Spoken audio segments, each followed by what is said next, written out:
నమస్తే, welcome to prime news. Unlock 5 మార్గదర్శకాలు విడుదలయ్యాయి.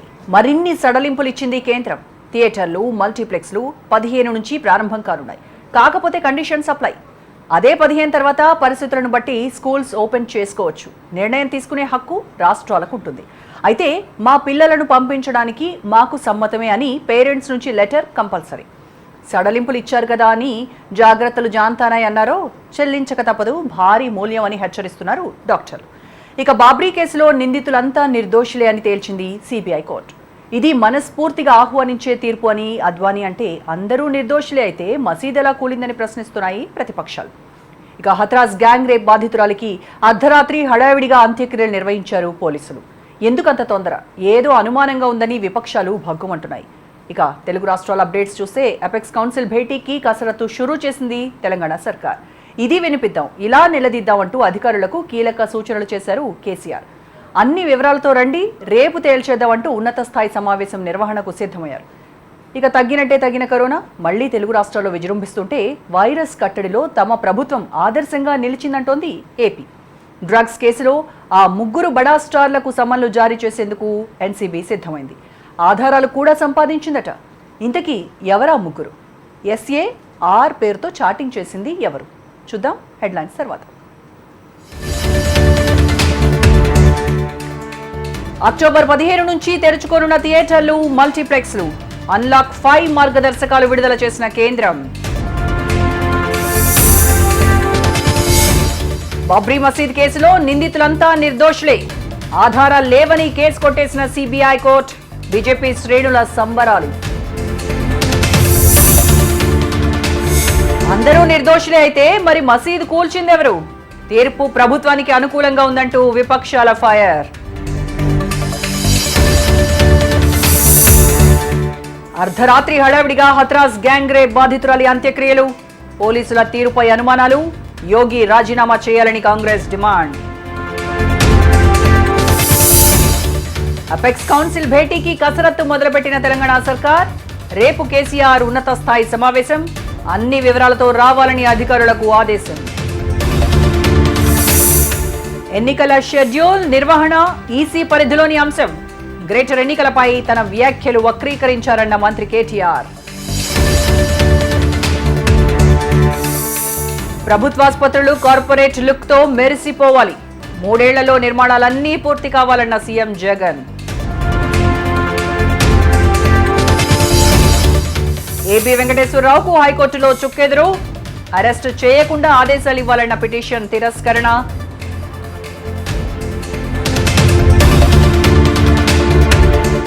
త్వరలో 3 బాలీవుడ్ బడా హీరోలకు ఎన్సీబీ సమన్లు. కీలక ఆధారాలు సంపాదించిన నార్కోటిక్ అధికారులు.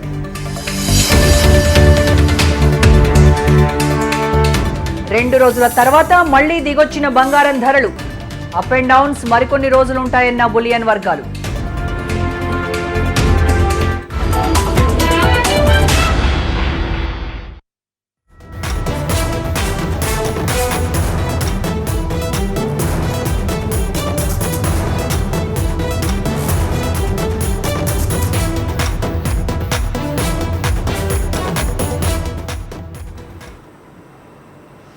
అన్లాక్ 5 మార్గదర్శకాలను కేంద్రం విడుదల చేసింది. సెప్టెంబర్ 30తో అన్లాక్ 4 గడువు ముగియటంతో మరిన్ని మినహాయింపులతో కూడిన మార్గదర్శకాలను రిలీజ్ చేసింది. కంటైన్మెంట్ జోన్ల వెలుపల ఈ నెల 15 నుంచి సినిమా థియేటర్లు, మల్టీప్లెక్స్లు తెరిచేందుకు గ్రీన్ సిగ్నల్ ఇచ్చింది. అయితే 50% సీట్ల సామర్థ్యంతో తెరిచేందుకు అనుమతిచ్చింది. అక్టోబర్ 15 నుంచి దశల వారీగా స్కూల్స్ తెరిచే అంశంపై నిర్ణయాన్ని తీసుకునే వెసులుబాటును రాష్ట్రాలు, కేంద్ర పాలిత ప్రాంతాలకు కల్పించింది. ఇక అక్టోబర్ 15 నాటి పరిస్థితులకు అనుగుణంగా తల్లిదండ్రుల రాతపూర్వక అంగీకారంతో పిల్లలు వస్తేనే స్కూల్స్ తెరిచే అవకాశం ఉంది. అక్టోబర్ 15 నుంచి కోవిడ్ నిబంధనలు పాటిస్తూ ఎగ్జిబిషన్స్, ఎంటర్టైన్మెంట్ పార్కులు ఓపెన్ చేసేందుకు అనుమతిచ్చింది. క్రీడాకారుల ట్రైనింగ్ కోసం స్విమ్మింగ్ పూల్స్ తెరిచే వెసులుబాటు కల్పించింది. ఇక కంటైన్మెంట్ జోన్లలో అక్టోబర్ 31 వరకు లాక్డౌన్ కొనసాగుతుందని కేంద్రం స్పష్టం చేసింది. పాఠశాలల్లో కఠినంగా కోవిడ్ నిబంధనలు అమలు చేయాలని మార్గదర్శకాల్లో తెలిపింది కేంద్రం. ఆన్లైన్, దూర విద్యా విధానాలు కొనసాగించాలని నిర్ణయించింది. విద్య, క్రీడా, వినోద, సాంస్కృతిక, మత, ధార్మిక, రాజకీయ సభలు, సమావేశాలకు 100 మంది వరకు హాజరయ్యేందుకు కేంద్రం గ్రీన్ సిగ్నల్ ఇచ్చింది. అయితే 100 మందికి మించి అనుమతి విషయంలో రాష్ట్రాలే నిర్ణయం తీసుకునే వెసులుబాటు కల్పించింది. ఇక దీనికి సంబంధించి పూర్తి ఇన్ఫర్మేషన్ మా ప్రతినిధి శిరీష్ నడుదాం. శిరీష్, అన్లాక్ 5లో ఎలాంటి మార్గదర్శకాలు విడుదల చేసింది కేంద్రం? రోజా కోవిడ్ ఆంక్షలను సాధిస్తూ కేంద్ర ప్రభుత్వం త్రిపక్ష మార్గదర్శకాలను విడుదల చేసింది. పాఠశాల తెరిచే విషయంలో రాష్ట్రాలకే స్వేచ్ఛ ఇవ్వడం కూడా జరిగింది. కంటైన్మెంట్ జోన్లలో మాత్రం కఠినంగా ఆంక్షలన్నిటి కూడా ఉంటాయని చెప్తూ కంటైన్మెంట్ జోన్ల వెలుపల మరిన్ని సడలింపులన్నిటి కూడా ఇవ్వడం కూడా జరిగింది. అయితే ఆన్లైన్ తరగతులు కోరుకున్న విద్యార్థులకు ఆన్లైన్ విద్యా విధానాన్ని కొనసాగించాలని చెప్పేసి కూడా స్పష్టం చేశారు. మూసి ఉన్న హాల్స్ లో 50% సీటింగ్ సామర్థ్యంతో గరిష్టంగా 200 మంది వారికి మాత్రమే అనుమతి అనేది కూడా ఇవ్వాలని చెప్పి స్పష్టం చేశారు. ఓపెన్ హాల్స్, బహిరంగ ప్రదేశాల్లో గ్రౌండ్ సామర్థ్యాన్ని బట్టి గరిష్ట సంఖ్యను నిర్ణయించే అధికారాన్ని రాష్ట్రాలకు ఇవ్వడం జరిగింది. ఇప్పటికే కొనసాగే ఆంక్షల్లో అంతర్జాతీయ విమానయానాన్ని కూడా ఇవ్వడం కూడా జరిగింది. అంతర్జాతీయ విమానయానం విషయంలో ఎటువంటి సడలింపులన్నిటి కూడా ఇవ్వడం లేదు. కంటైన్మెంట్ జోన్లలో ఆగస్టు 31 వరకు కఠినంగా లాక్డౌన్ అనేది కూడా అమలు చేయాల్సిందిగా రాష్ట్రాలకు సూచించడం కూడా జరిగింది.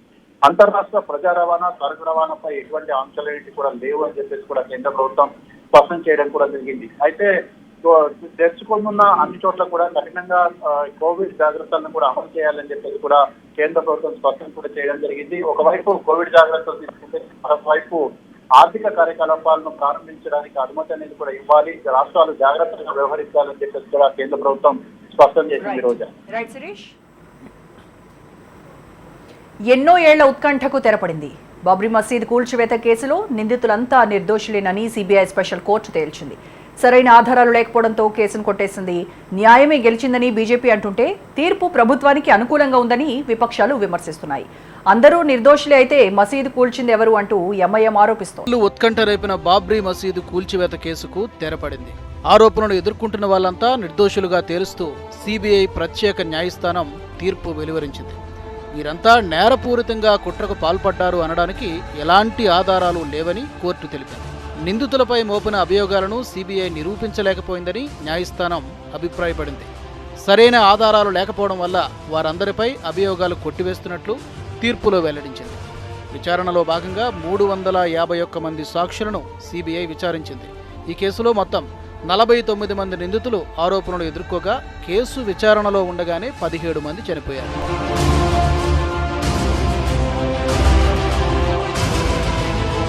28 ఏళ్ల సుదీర్ఘ విచారణ తర్వాత సిబిఐ కోర్టు తీర్పునిచ్చింది. దీంతో మాజీ ఉప ప్రధాని అద్వానీ, మురళీ మనోహర్ జోషి, ఉమాభారతి, కళ్యాణ్ సింగ్తో పాటు ఈ కేసులో నిందితులుగా ఉన్నవారిని నిర్దోషులుగా తేల్చింది. తీర్పు సమయంలో ప్రస్తుతం ఉన్న 32 మంది నిందితులు కోర్టులో హాజరు కావాలని సెప్టెంబర్ 16న కోర్టు ఆదేశించింది.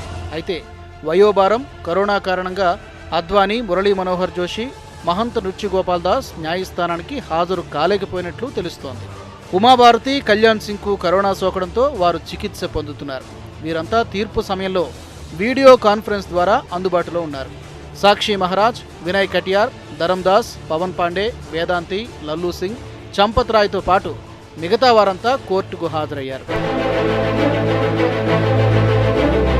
ఈ కేసులో అందరూ నిర్దోషులే అయితే మరి కూల్చింది ఎవరు అంటూ ఎంఐఎం చీఫ్ అసదుద్దీన్ ఓవైసీ ప్రశ్నించారు. మసీదు దానికదే కూలిపోయిందా అంటూ ప్రశ్నించారు. భారతదేశ చరిత్రలో ఇది చీకటి రోజు అన్నారు. कोई जादू से मस्जिद को शहीद कर दिया गया था 6 दिसंबर को? क्या कोई जादू से उसके ताले खोले गए थे जब राजीव गांधी प्राइम मिनिस्टर थे? इसीलिए मैं ये कहता हूं कि सुप्रीम कोर्ट ने जो बात कही उसके बरखिलाफ आज ये जजमेंट आया है। अडवाणी की रथ यात्रा जहां कहीं भी भारत में गई वहां पर खूनरेजी हुई, मासूम लोगों का कत्ल हुआ, जायदादें जलाई गई, खानदान उजड़ गए, बर्बाद हुए। తీర్పు ప్రభుత్వానికి అనుకూలంగా ఉందని సిపిఐ జాతీయ కార్యదర్శి నారాయణ ఆరోపించారు. ఓపెన్గా అద్వానీ లాంటి వాళ్ళు, మురళీ మోహన్ జోషి లాంటి వాళ్ళు, ఈ ఉమా భారత్ లాంటి వాళ్ళు ఎక్కి డ్యాన్స్ వేశారు. వాళ్ళ కళ్ళకెదురుగానే కూలగొడతా ఉన్నారు. ప్రపంచం అంతా చూసింది. ఒక పివి నరసింహ మాత్రం కళ్ళు మూసుకొని కూర్చున్నాడు యోగా చేసుకుంటూ. మీరందరూ చూశారు. ఇంత చూసినటువంటి పట్టపగిలే చేసినటువంటి దాడిని నాకు ఆధారాలు ఏమి లేవు అని అంటే కళ్ళకు గంత కట్టుకుంది. న్యాయ వ్యవస్థ కళ్ళకు గంత కట్టుకుంది. వాళ్ళ పైన బొమ్మ ఉంటుంది, కళ్ళకు గంత బొమ్మ ఉంటుంది. ఆ గంత ఇప్పుడు న్యాయమూర్తులకి కళ్ళు గంట కట్టుకున్నారు. తీర్పు సమయంలో సిబిఐ కోర్టు బయట భారీగా భద్రతా బలగాలు మోహరించాయి. దేశంలోని చాలా ప్రాంతాల్లో ముందస్తు జాగ్రత్తగా పటిష్ట బందోబస్తు ఏర్పాటు చేశారు. ఇక తీర్పు తర్వాత అద్వానీ ఇంటి దగ్గర బీజేపీ శ్రేణులు సంబరాలు చేసుకున్నాయి. ఇక ఈ తీర్పును మనస్ఫూర్తిగా ఆహ్వానిస్తున్నానంటూ అద్వానీ అన్నారు. రామ మందిరం ఉద్యమం పట్ల వ్యక్తిగత బీజేపీ పార్టీ నిబద్ధతకు నిదర్శనంగా ఈ తీర్పును భావిస్తున్నానని ఆయన అన్నారు. जब ये समाचार सुना, जय श्री राम कह करके हमने इसका स्वागत किया.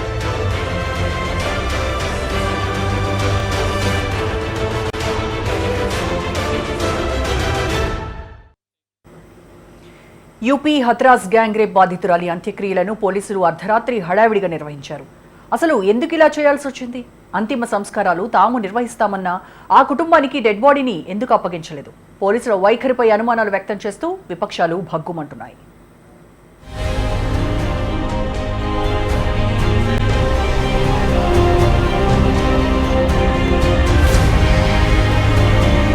యూపీ హత్రాస్ గ్యాంగ్ రేపు బాధితురాలి విషయంలో పోలీసుల వైఖరి పలు అనుమానాలకు తావిస్తోంది. యువతి మృతదేహాన్ని ఢిల్లీ ఆసుపత్రి నుంచి నేరుగా హాత్రాస్ కు తరలించి అక్కడే అర్ధరాత్రి 2 గంటల సమయంలో పోలీసులే అంత్యక్రియలు నిర్వహించారు. మృతురాలి కుటుంబ సభ్యులను కూడా అనుమతించలేదనే ఆరోపణలు వెల్లువెత్తుతున్నాయి. ఓవైపు కుటుంబ సభ్యులు నిరసనలు తెలుపుతున్నా వారికి సమాచారం ఇవ్వకుండా పోలీసులే అంత్యక్రియలు నిర్వహించారన్న ఆరోపణలు వినిపిస్తున్నాయి. అయితే ఈ ప్రచారాన్ని అధికారులు ఎప్పటిలాగే కొట్టిపారేస్తున్నారు.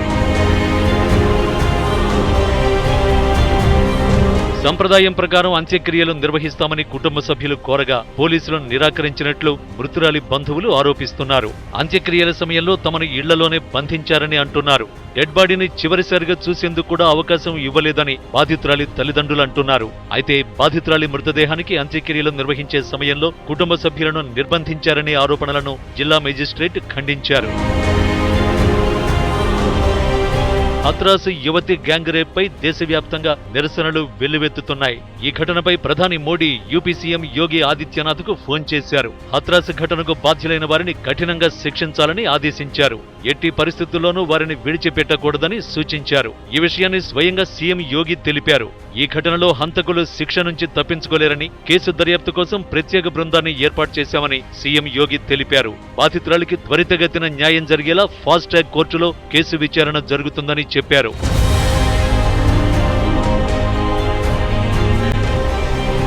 అంత్యక్రియల విషయంలో పోలీసుల వైఖరిని బీఎస్పీ అధినేత్రి మాయావతి విమర్శించారు. ఈ వ్యవహారంలో సుప్రీంకోర్టు నేరుగా జోక్యం చేసుకోవాలని అన్నారు. ఇక అటు పోలీసులు బలవంతంగా అంత్యక్రియలు నిర్వహించడంపై మండిపడుతూ ప్రియాంక వరుస ట్వీట్లు చేశారు. యోగి ఆదిత్యనాథ్ కు యూపీ సీఎంగా కొనసాగే నైతిక హక్కు లేదన్నారు. कि अपनी बेटी की लाश आखिरी बार अपने घर नहीं ले जा पाए, उसकी चिता उसके पिता जला नहीं पाए, उनको एक कमरे में बंद किया.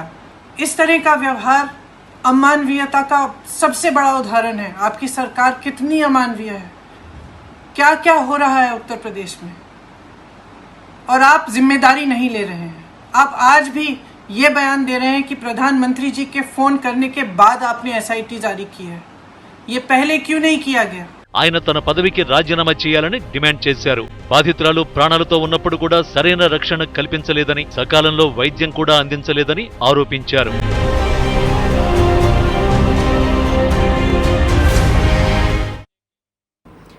కరోనా అంతు చిక్కడం లేదు. తగ్గినట్టే తగ్గి మళ్లీ విజృంభిస్తోంది మహమ్మారి. గతంతో పోలిస్తే ఆంధ్రప్రదేశ్లో కేసులు తగ్గుముఖం పట్టినట్టుగా కనిపిస్తే తెలంగాణలో 2000 దగ్గర స్థిరంగా కొనసాగుతోంది ఈ నెంబర్. దేశవ్యాప్తంగా మరోసారి 1000కి పైగా మరణాలు సంభవించాయి. ఆంధ్రప్రదేశ్లో కరోనా కల్లోలం కొనసాగుతోంది. గతంతో పోల్చితే కొన్ని రోజులుగా పాజిటివ్ కేసుల సంఖ్య క్రమంగా తగ్గుతూ వస్తున్నాయి. కొత్తగా 71,806 నమూనాలను పరీక్షించగా 6,133 మందికి కోవిడ్ నిర్ధారణ అయింది. దీంతో రాష్ట్రంలో కరోనా కేసుల సంఖ్య 6,93,000 దాటింది. కొత్తగా రాష్ట్ర వ్యాప్తంగా 48 మంది వైరస్కు బలయ్యారు. దీంతో మొత్తం మృతుల సంఖ్య 5,828కి చేరింది. 24 గంటల వ్యవధిలో 7,075 మంది కోవిడ్ నుంచి పూర్తిగా కోలుకోగా ప్రస్తుతం 58,445 యాక్టివ్ కేసులున్నాయి. ఉభయ గోదావరి జిల్లాలతో పాటు చిత్తూరులో వైరస్ విజృంభణ ఇంకా కొనసాగుతూనే ఉంది. తెలంగాణలో కొత్తగా 2,103 పాజిటివ్ కేసులు నమోదయ్యాయి. దీంతో మొత్తం కేసుల సంఖ్య 191,000 దాటింది. మంగళవారం ఒక్కరోజే కరోనాతో 11 మంది చనిపోయారు. దీంతో మృతుల సంఖ్య 1127కి పెరిగింది.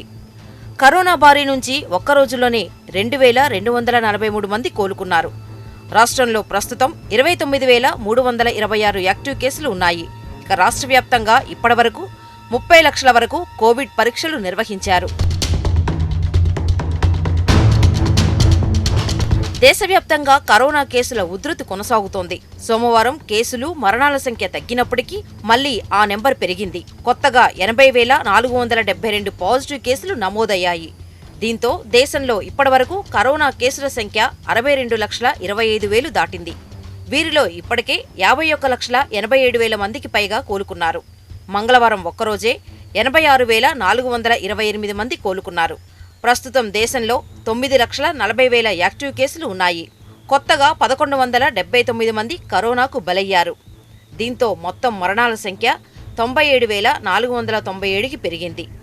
దేశంలో ప్రస్తుతం రికవరీ రేటు 83.33% ఉండగా మరణాల రేటు 1.57%గా ఉంది.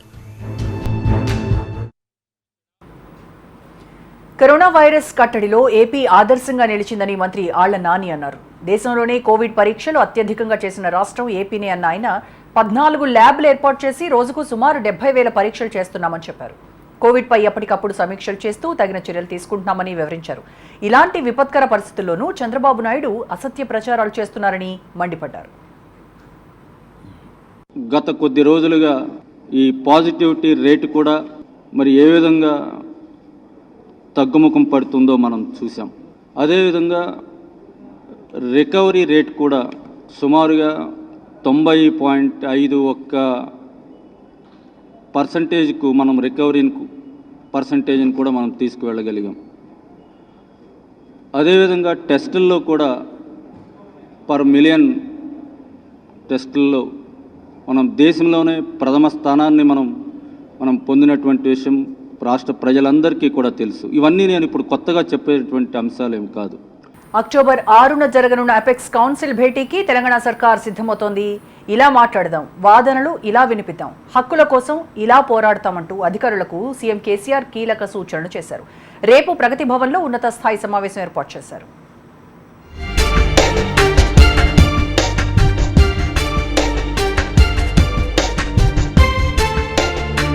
తెలుగు రాష్ట్రాల మధ్య జల వివాదాల పరిష్కారానికి అక్టోబర్ 6న అపెక్స్ కౌన్సిల్ భేటీ జరగనుంది. ఈ క్రమంలో తెలంగాణ రాష్ట్రం నుంచి సీఎం కేసీఆర్ అపెక్స్ కౌన్సిల్ భేటీకి కసరత్తు ప్రారంభించారు. అపెక్స్ కౌన్సిల్ ముందు రాష్ట్ర వాదన గట్టిగా వినిపించాలని, ఏపీ చేస్తున్న జల చౌర్యాలను కౌన్సిల్ ముందు చెప్పాలని నిర్ణయం తీసుకున్నారు. సమావేశంలో అనుసరించాల్సిన వ్యూహంపై చర్చించేందుకు గురువారం ఉన్నత స్థాయి సమావేశాన్ని ఏర్పాటు చేశారు సీఎం. రాష్ట్ర నీటిపారుదలకు సంబంధించిన సమగ్ర వివరాలు, కేంద్రానికి చెప్పాల్సిన అన్ని విషయాలకు సంబంధించిన వివరాలు తీసుకుని మీటింగ్కు హాజరు కావాలని అధికారుల్ని ఆదేశించారు.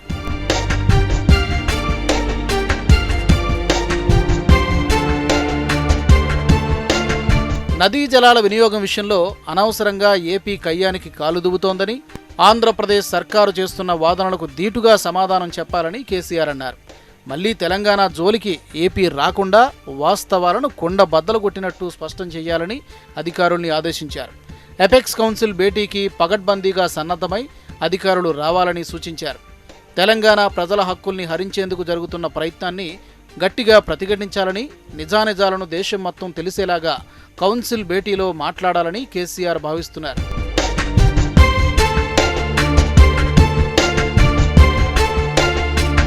రాష్ట్రాల పునర్విభజన చట్టాల ప్రకారం దేశంలో ఎప్పుడైనా కొత్త రాష్ట్రం ఏర్పడితే వెంటనే ఆ రాష్ట్రానికి నీటిని కేటాయించాలని, ఈ విషయంపై ప్రధానికి లేఖ రాసినట్లు సీఎం గుర్తు చేశారు. చట్టం ప్రకారం కొత్త ట్రిబ్యునల్ లేదా ప్రస్తుత ట్రిబ్యునల్ ద్వారా అయినా తెలంగాణకి నీటి కేటాయింపులు జరపాలని కోరినట్లు తెలిపారు. ఏపీ తెలంగాణ రాష్ట్రాల మధ్య లేదా నదీ పరివాహక ప్రాంతాల్లోని మొత్తం రాష్ట్రాల మధ్య నీటి పంపిణీ జరపాలని కోరినట్లు సీఎం వివరించారు. అయితే రాష్ట్ర విభజన జరిగి 7 ఏళ్లవుతున్నా కేంద్రం అలసత్వాన్ని ప్రదర్శిస్తోందని, ఈ విషయాన్ని అపెక్స్ కౌన్సిల్ భేటీలో ఎండగట్టాలని కేసీఆర్ భావిస్తున్నారని తెలుస్తోంది. అదే సమయంలో తెలంగాణకు నీటి కేటాయింపుల విషయంలో స్పష్టత ఇవ్వాలని, పట్టుబట్టాలని అధికారులకు సూచించారు. తెలంగాణ న్యాయమైన డిమాండ్ల విషయంలో అవసరమైన అన్ని వాదనలు సిద్ధం చేయాలని కేసీఆర్ అధికారుల్ని ఆదేశించారు.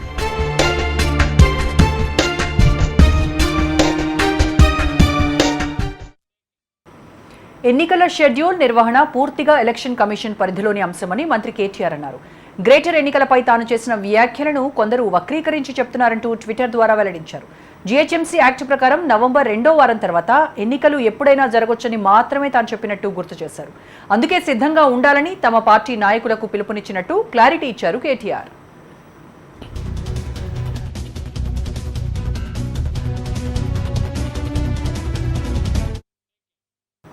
అన్ని ప్రభుత్వ ఆసుపత్రుల్లో అత్యాధునిక సదుపాయాలు ఉండాలని సీఎం జగన్ అన్నారు.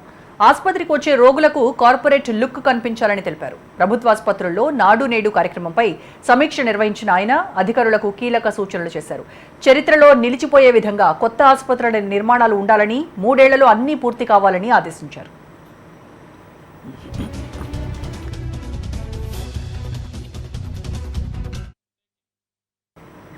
ఏపీ ఇంటెలిజెన్స్ మాజీ చీఫ్ ఏబీ వెంకటేశ్వరరావుకు హైకోర్టులో చుక్కెదురైంది. ఆయుధాల అక్రమ కొనుగోలు కేసు నమోదుపై అరెస్టు చేయకుండా ఆదేశాలు ఇవ్వాలని ఆయన పిటిషన్ దాఖలు చేయగా హైకోర్టు డిస్మిస్ చేసింది. టీడీపీ ప్రభుత్వంలో వెంకటేశ్వరరావు ఇంటెలిజెన్స్ చీఫ్గా పనిచేశారు. అయితే వైసీపీ అధికారంలోకి వచ్చిన తర్వాత ఇజ్రాయెల్ నుంచి సెక్యూరిటీ పరికరాల కొనుగోలు విషయంలో నిబంధనలు ఉల్లంఘించారని ఆయనపై ప్రభుత్వం చర్యలు తీసుకుంది. సస్పెన్షన్ వేటు పడింది. అయితే వెంకటేశ్వరరావును తిరిగి విధుల్లోకి తీసుకోవాలని ప్రభుత్వాన్ని హైకోర్టు ఆదేశించింది.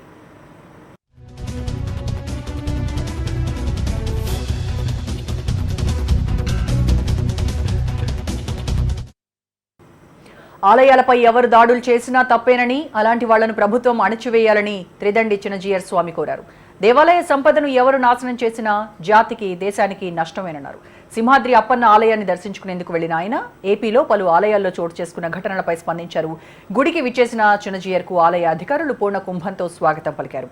ఆ తర్వాత సింహాద్రి అప్పన్నను చినజీయర్ స్వామి దర్శించుకున్నారు.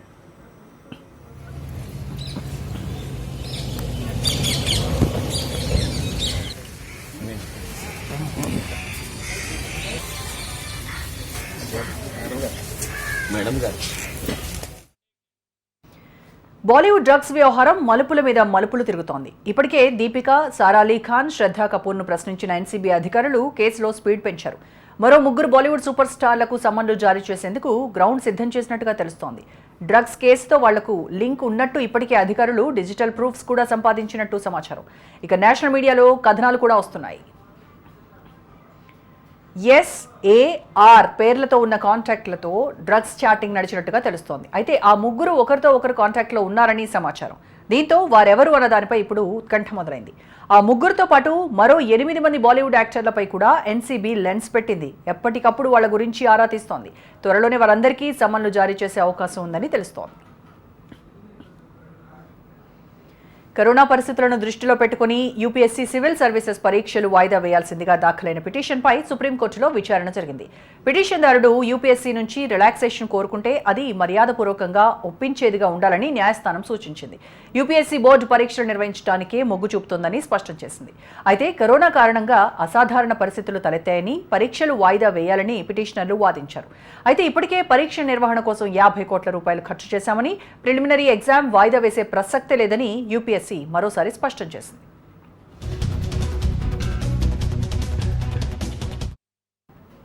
భారత అమ్ముల పొదిలోకి మరో అధునాతన శక్తివంతమైన మిసైల్ చేరింది. BrahMos super sonic cruise missile ప్రయోగాత్మక పరీక్ష సక్సెస్ అయిందని రక్షణ శాఖ అధికారులు ప్రకటించారు. ఈ విజయంతో దేశ రక్షణ వ్యవస్థ మరింత బలోపేతం కానుంది. 400 కిలోమీటర్ల దూరంలో ఉన్న లక్ష్యాన్ని కూడా ఛేదించగల సామర్థ్యం బ్రహ్మోస్ సూపర్ సోనిక్ సొంతం. దీనికి సంబంధించిన ప్రయోగం ఒడిశాలో నిర్వహించారు. DRDO PJ-10 ప్రాజెక్టు కింద ఈ పరీక్ష నిర్వహించారు. ఈ మిసైల్లో దేశీయంగా అభివృద్ధి చేసిన ఎయిర్ ఫ్రేమ్, బూస్టర్ యూజ్ చేశారు.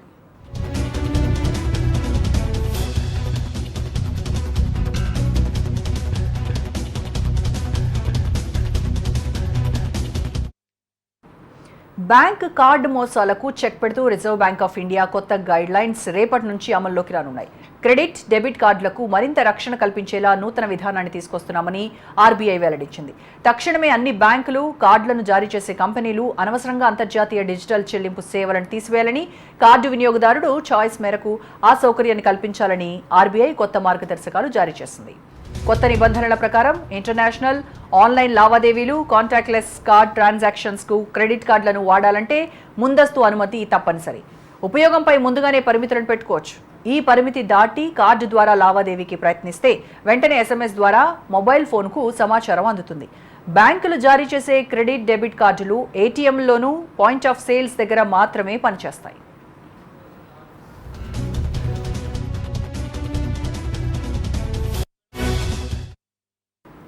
కరోనాకు టీకా వచ్చే రోజులు దగ్గర పడ్డాయా అంటే అవుననే సమాధానమే వినిపిస్తోంది. ఇప్పుడు ప్రపంచవ్యాప్తంగా ప్రయోగాలు చురుగ్గా సాగుతున్నాయి. మోడర్నా టీకా ప్రయోగాల్లో ఇప్పటివరకు వచ్చిన ఫలితాలు ఆశాజనకంగా ఉన్నాయి. వృద్ధుల్లో కూడా వైరస్ను చంపే యాంటీబాడీస్ను ఈ టీకా తయారు చేస్తోందని తేలింది. ఈ యాంటీబాడీస్ స్థాయి కూడా యువతలో ఉన్నంతే ఉంటున్నట్టు సమాచారం. ఫ్లూ షాట్ హైడోజ్లో ఉన్నంత స్థాయిలోనే సైడ్ ఎఫెక్ట్స్ కూడా ఉన్నట్టు పరిశోధకులు ప్రకటించారు. 18 నుంచి 55 ఏళ్ల మధ్య వారిపై మోడర్నా నిర్వహించిన ఫేజ్ 1 పరిశోధనలకు కొనసాగింపుగా దీనిని నిర్వహించారు. 2 డోసులుగా విడదీసి ప్రయోగించారు. వీరి పరిశోధనను న్యూ ఇంగ్లాండ్ జర్నల్ ఆఫ్ మెడిసిన్లో ప్రచురించారు.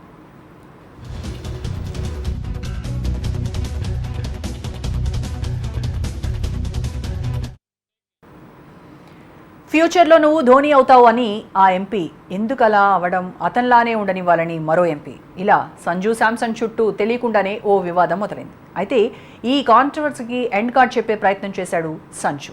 మాహి ఒక లెజెండ్, అతనితో పోలిక వద్దన్నాడు.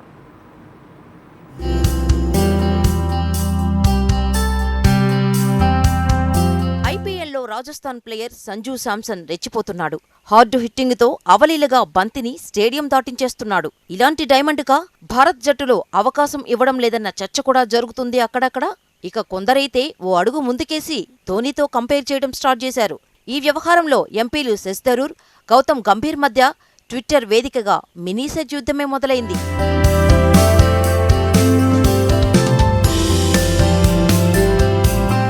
పంజాబ్తో మ్యాచ్లో సంజు అదరకొట్టాడు.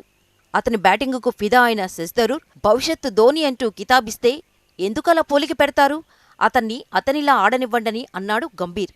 దీంతో తెలియకుండానే సంజు ఓ రకమైన వివాదంలోకి వెళ్లిపోయాడు.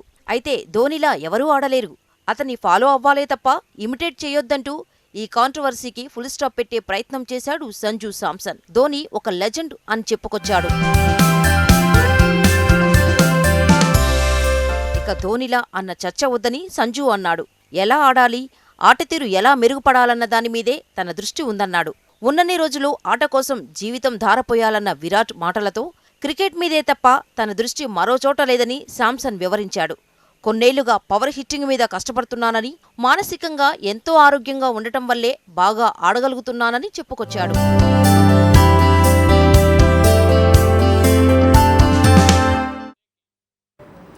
ఐపీఎల్లో ఎట్టకేలకు సన్ రైజర్స్ ఖాతా తెరిచింది. ఢిల్లీపై అదిరిపోయే విజయం సాధించింది. కేన్ విలియమ్సన్ చాలా రోజుల తర్వాత జట్టులో చేరటంతో టీం మరింత స్ట్రాంగ్గా కనిపిస్తోంది. అయితే కేన్ ఎంట్రీపై, ఆట తీరుపై సోషల్ మీడియాలో పేలుతున్న మీమ్స్ గిలిగింతలు పెట్టిస్తున్నాయి, కడుపుబ్బా నవ్విస్తున్నాయి.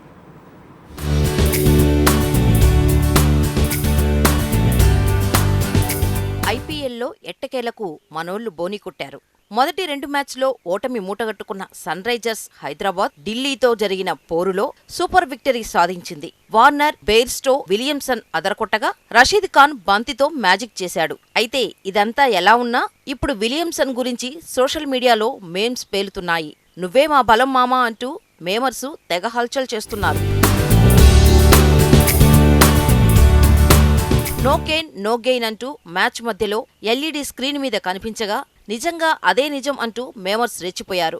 అన్నొచ్చాడు, ఇక మంచి రోజులొచ్చాయని చెప్పండి అంటూ ఓ ఫోటో సోషల్ మీడియాలో తెగ హల్చల్ చేస్తోంది. కేన్ చేసిన 41 పరుగులు చెబుతూ అత్తారింటికి దారేది సీన్ స్పూఫ్ చేశారు. ఇక బాహుబలి డైలాగును కోట్ చేస్తూ చేసిన ఓ మేమ్ ప్రతి ఒక్కరిని చక్కిలిగింతలు పెడుతోంది. విలియమ్సన్ ఇలా వచ్చాడో లేదో మిడిల్ ఆర్డర్కు బలం వచ్చింది, జట్టుకు పాజిటివిటీ వచ్చిందన్న మేమ్స్ మరింత కామెడీ పుట్టిస్తున్నాయి.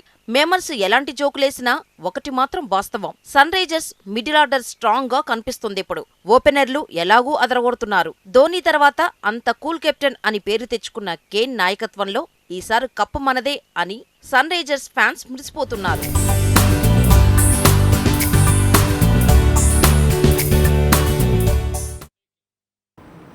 అంతర్జాతీయ క్రికెట్కు వీడ్కోలు పలికిన టీమిండియా మాజీ సారథి ఎంఎస్ ధోని నిర్మాణ బాధ్యతలు అందుకోనున్నాడు. గతేడాది డాక్యుమెంటరీతో ఎంటర్టైన్మెంట్ ఫీల్డ్లో అడుగుపెట్టిన మాహి ఈసారి అఘోరా వెబ్ సిరీస్ నిర్మించేందుకు రెడీ అవుతున్నాడు. ఈ విషయాన్ని Dhoni entertainment production house managing డైరెక్టర్గా కొనసాగుతున్న ధోని భార్య సాక్షి చెప్పింది. ఈ వెబ్ సిరీస్ థ్రిల్లింగ్గా, అడ్వెంచరస్గా ఉంటుందని సాక్షి తెలిపింది. ఇంకా పబ్లిష్ కాని ఓ పుస్తకం ఆధారంగా ఈ సిరీస్ను తెరకెక్కిస్తున్నారు. 2019లో విడుదలైన రోర్ ఆఫ్ ది లయన్ డాక్యుమెంటరీతో ధోని నిర్మాణ రంగంలోకి అడుగుపెట్టాడు.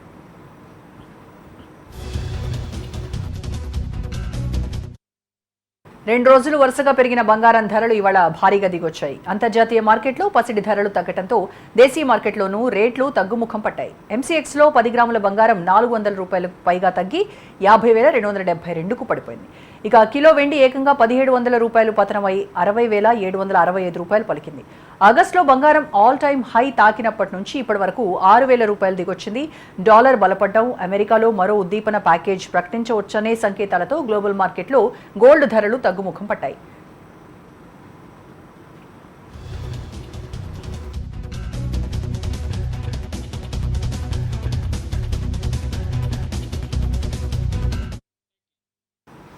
దేశీయ స్టాక్ మార్కెట్లు లాభాల్లో ముగిశాయి. ఉదయం నష్టాల్లో కొనసాగిన సూచీలు ఆద్యంతం ఊగిసలాట ధోరణిని కొనసాగించాయి. FMCG, IT, ఫార్మా షేర్ల అండతో చివరికి లాభాల్లో క్లోజ్ అయ్యాయి. సెన్సెక్స్ 94 పాయింట్లు లాభపడి 38,067 దగ్గర, నిఫ్టీ 25 పాయింట్ల లాభంతో 11,247 దగ్గర స్థిరపడ్డాయి. డాలర్తో రూపాయి మారకం విలువ $73.78గా ఉంది. నిఫ్టీలో Grasim industries, tech Mahindra, Titan company, Shree cements, doctor Reddy's labs షేర్లు ప్రధానంగా లాభపడ్డాయి.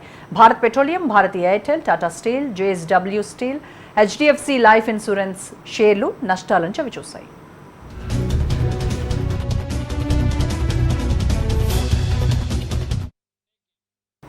That's all for now. Good night.